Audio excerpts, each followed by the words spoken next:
Welcome to Books in Sum, your go-to for bite-sized book summaries.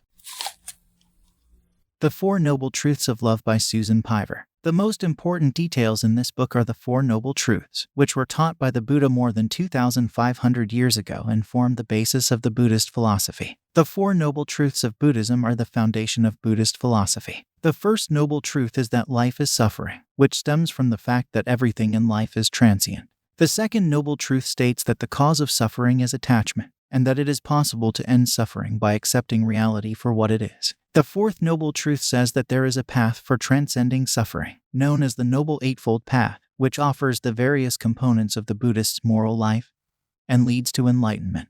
Finally, problems are an integral part of relationships, and many of us behave as though the turbulence we experience in our relationships is only temporary. Problems are an integral part of relationships, and no matter how hard you work at it, how well you plan for the future, or how madly in love you are, you're going to suffer headaches from time to time. This is the essence of the first noble truth of love, which says that relationships never completely settle. Every problem forces us to come together, discuss the issue, and find a solution, and it's through resolving problems that we deepen our intimacy. The mistake we often make is imagining that there is some idyllic place of happiness and stability to be found on the other side of these problems. Instead, we need to embrace the little pleasures we have right here, right now, in the midst of it all. Love affairs and relationships are not the same thing, and we harm relationships when we hold them to unrealistic standards. Love affairs are characterized by the passion and euphoria that comes with the initial blaze of infatuation, while relationships are more about genuine connection and intimacy with another being.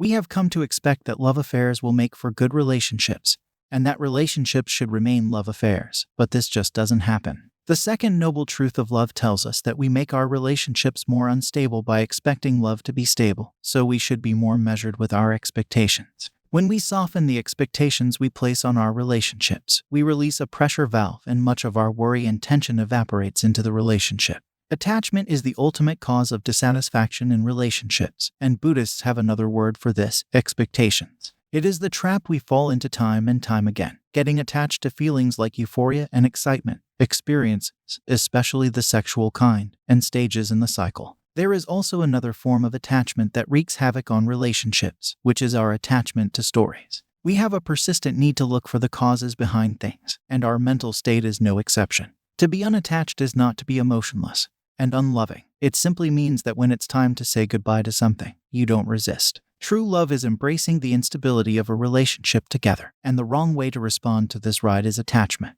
The third noble truth of love is that love is knowing full well that the ride is going to be rough, but choosing to take it anyway. This is important because relationships are fickle creatures, and the way lovers feel about each other is constantly shifting in unpredictable ways. This is why it is important to understand what you're getting yourself into before jumping into a relationship. The difficulty of relationships is actually what makes them so profound and rewarding. To deepen intimacy, couples can practice meditative conversation, which combines conversation with a meditative state of mind. To prepare, find a quiet place where you can sit facing one another and decide who's going to speak first. After 2 minutes of silent meditation, the speaker has 5 minutes to speak. They can talk about anything they like, so long as it's related to them. The key message is that the closer you are with your partner, the easier it will be to tackle them. Know the 5 minutes of silent meditation followed by an invitation for the relationship to blossom. The speaker is not allowed to interrupt the other person, and the listener's role is to pay attention to the speaker's words. Meditation can be a powerful tool for reestablishing connection with your partner on a regular basis, and it helps even when you meditate alone. The takeaway message from these book bites is that love is more than a feeling, it's a way of being. And true love is facing the emotional turmoil of life's journey hand in hand with a fellow traveler. Actionable advice: initiate a meditation habit today, and make it a habit by doing it at a set time every day. If you want further guidance, check out the author's online meditation community. We hope you found this summary helpful in your listening journey. If you're interested in diving deeper into the topic or getting your hands on the whole book, be sure to check the description below where we've included links to the book and other related products that may be useful to you. Don't forget to hit that subscribe button to stay updated on our latest book summaries. And feel free to leave a comment with any suggestions or requests for books you'd like us to cover. Thanks again for tuning in and happy listening.